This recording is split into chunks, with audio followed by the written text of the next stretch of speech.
Hi, my name is Marianne Hennigar, and I am a hypnotist.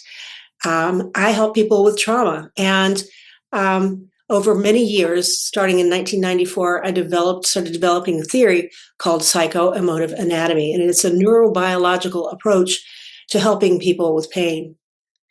And so the way I came upon it was that I just noticed that people would talk about similar subjects when I would work on specific parts of the body, and that would repeat from one client to the next.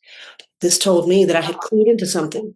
What's important about this is that if there's an accurate pinpoint to the specific body part being painful, itchy, or activated, and I have an accurate pinpoint, the body pain goes away with no touch. This is how people can help themselves. And so this work is for new hypnotists, it's for lay people, it's for individuals on the street, it's on up to the most sophisticated practitioner out there. What is important about being able to pinpoint pain is that you can get out of pain with no medication, and you don't need to have a professional help you do it. So your awareness expands and peace increases.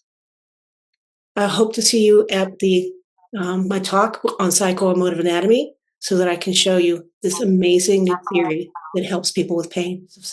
I hope to see you this year at the NGH convention. We'll all have a beautiful learning experience. I look forward to seeing you there.